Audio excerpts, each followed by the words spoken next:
दोस्तों नमस्कार, मैं हूं शीतल तिवारी। आइए चलते हैं, एक बार बात कर लेते हैं। अब जो है मोबाइल से पैसा ट्रांसफ़र करेंगे तो पैसा लगेगा। अभी तक तो आपने खूब जो है यूपीआई का इस्तेमाल किया और यूपीआई से किसी को भी आप पेटीएम कर दीजिए, आप गूगल पे, फ़ोन पे, तमाम जो है जो सिस्टम हैं उस पे जो है ऐप से आप जो है डाउनलोड करने के बाद आप अपना ट्रांजैक्शन शुरू कर देते थे। बैंक आप जोड़ लेते थे, उसके बाद लोगों को जो है भेज देते थे। आप कहीं भी बैठे हैं, जंगल में बैठे हैं, कहीं बैठे हैं, नेटवर्क है, किसी ने टेलीफ़ोन किया, भैया हमको ज़रूरत है 5,000, 10,000, 25,000, 50,000 की ज़रूरत है। तुरंत आपने जो है उनका नाम डाला, उनका जो है नंबर जो कुछ भी है वो उसके बाद ट्रांसफ़र कर दिया। और उसके बाद फिर बाद में क्या हुआ, अब तो नंबर की भी ज़रूरत नहीं है, केवल जो है टेलीफ़ोन नंबर यानी जो मोबाइल नंबर है उसके तहत या बारकोड दे दिया, उसके तहत आपने जो है पैसे आपने भेज दिए। लेकिन अब सरकार जो है अब उस पर नकेल कसना शुरू कर दिया। यानी कहने का तात्पर्य आप समझ लीजिए, पहले तो शासन यानी अगर हम यूपी सरकार की बात करें या केंद्र सरकार की बात करें, पहले तो ये लगता है कि इनको फ्री का खाना दो, और जब आप फ्री खाने की आपकी जब आदत पड़ जाएगी तो धीरे-धीरे करके जो है उसके बाद सरकार आपका जो है नकेल कसना शुरू कर देगी।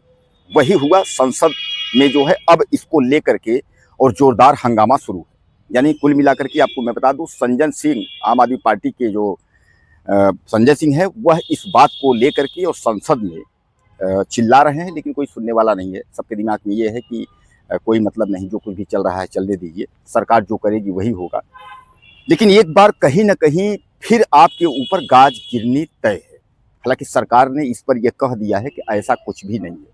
लेकिन जो पहले रणनीति, अगर हम सूत्रों की बात करें, जो पहले रणनीति इन लोगों ने बनाई थी, वह रणनीति ये थी कि 2,000 से ऊपर अगर आप ट्रांज़ैक्शन करेंगे तो 4% का जो है पैसा आपको भरना पड़ेगा। इन्होंने ऐसा कहा था। उसके बाद में इन्होंने ये कहा था कि जो भेजने वाला होगा उससे नहीं लिया जाएगा, जो व्यापारी जिसको मिलेगा पैसा उससे लिया जाएगा। उसके बाद अब जो है सरकार थोड़ा-सा बैकफुट पे आई, पीछे हट रही है। सरकार कह रही है ऐसा कुछ नहीं है, ऐसा कुछ भी नहीं देना होगा। लेकिन आप समझ लीजिए कि जब भी सरकार कोई योजना बनाती है या कुछ भी सरकार का एक प्लान होता है, तो ऐसा नहीं होता है कि उसमें नहीं। शुरू में यही होता है कि कुछ भी नहीं होगा, लेकिन बाद में जो है वह लागू होता है। यानी इन्होंने जो बिल पास कर दिया है उसमें आप ये मान के चलिए कि यह बिल यूपीआई संबंधित जो बिल है, यह जो पास हुआ है, इसमें सीधा-सीधा है कि आपको पैसे अपनी जेब से देने पड़ेंगे।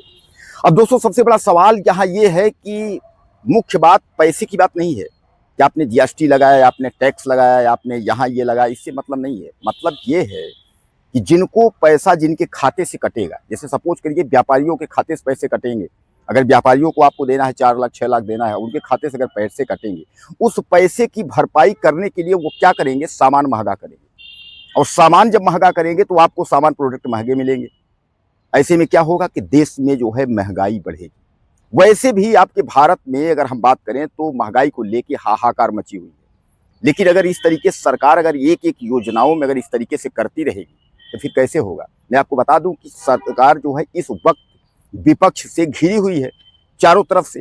एक तरफ छात्रों का आंदोलन, किसानों का आंदोलन, मजदूरों का आंदोलन, वकीलों का आंदोलन। इधर चंदा चोरी, मंदिर का मुद्दा भी शांत नहीं हुआ है। पेपर लीक का मामला जो है शांत नहीं हुआ है। कहीं झारखंड में बवाल हो रहा है तो कहीं दिल्ली में बवाल हो रहा है। यानी कहने का तात्पर्य ये है कि सरकार चारों तरफ से फंसी हुई है। सरकार अपनी जवाबदेही से पीछे हट रही है, वह कुछ बोलने को तैयार नहीं है। और खासकर अगर हम राहुल गांधी की बात करें तो राहुल गांधी के सामने तो सरकार खड़ी भी नहीं हो रही है। और सरकार ये कह रही है कि हम राहुल गांधी के सवालों का जवाब देने के लिए तैयार हैं। राहुल गांधी जो है वो सदन में आते भी नहीं है। यानी कहीं ना कहीं 2027 से लेकर के और 2029 तक क्या सरकार का निपटना तय होगा। जैसा कि अगर हम विपक्ष की बात करें, विपक्ष में इस वक्त समाजवादी पार्टी उत्तर प्रदेश में योगी आदित्यनाथ सरकार को घेर के रखी है। और अगर हम केंद्र में बात करें तो केंद्र में राहुल गांधी और खासकर छात्रों के सहारे, एक तरीके से आप समझ लीजिए कि छात्रों को आगे करके राहुल गांधी भी घेर के रखे हुए हैं। तो क्या लगता है कि क्या मोदी सरकार अब फिर वनवास पे जाने वाली है?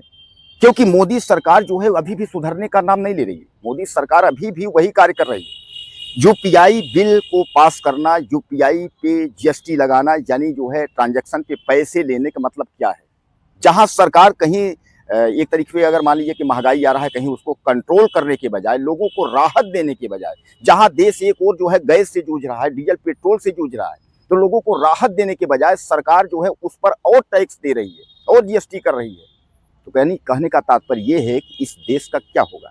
तो लोग क्या करेंगे, महंगाई से मारामारी होगी, महंगाई से जो है लोग जूझेंगे, तो लोग ये सोचेंगे कि सरकारें ठीक नहीं है। जिस तरीके छात्रों ने ये प्लान बनाया कि सरकार ठीक नहीं है, सरकार को हटाना जो है सही रहेगा। अब इस पर जो है विपक्ष को मिला मुद्दा, जैसे ये लोग कहते हैं कि योगी आदित्यनाथ का पूरा झुंड जो है, बीजेपी का झुंड या जिनका झुंड है, चाहे यूपी से लेकर के दिल्ली तक, सब लोग यही कहते हैं कि भैया ये लोग जो है ठीक नहीं है।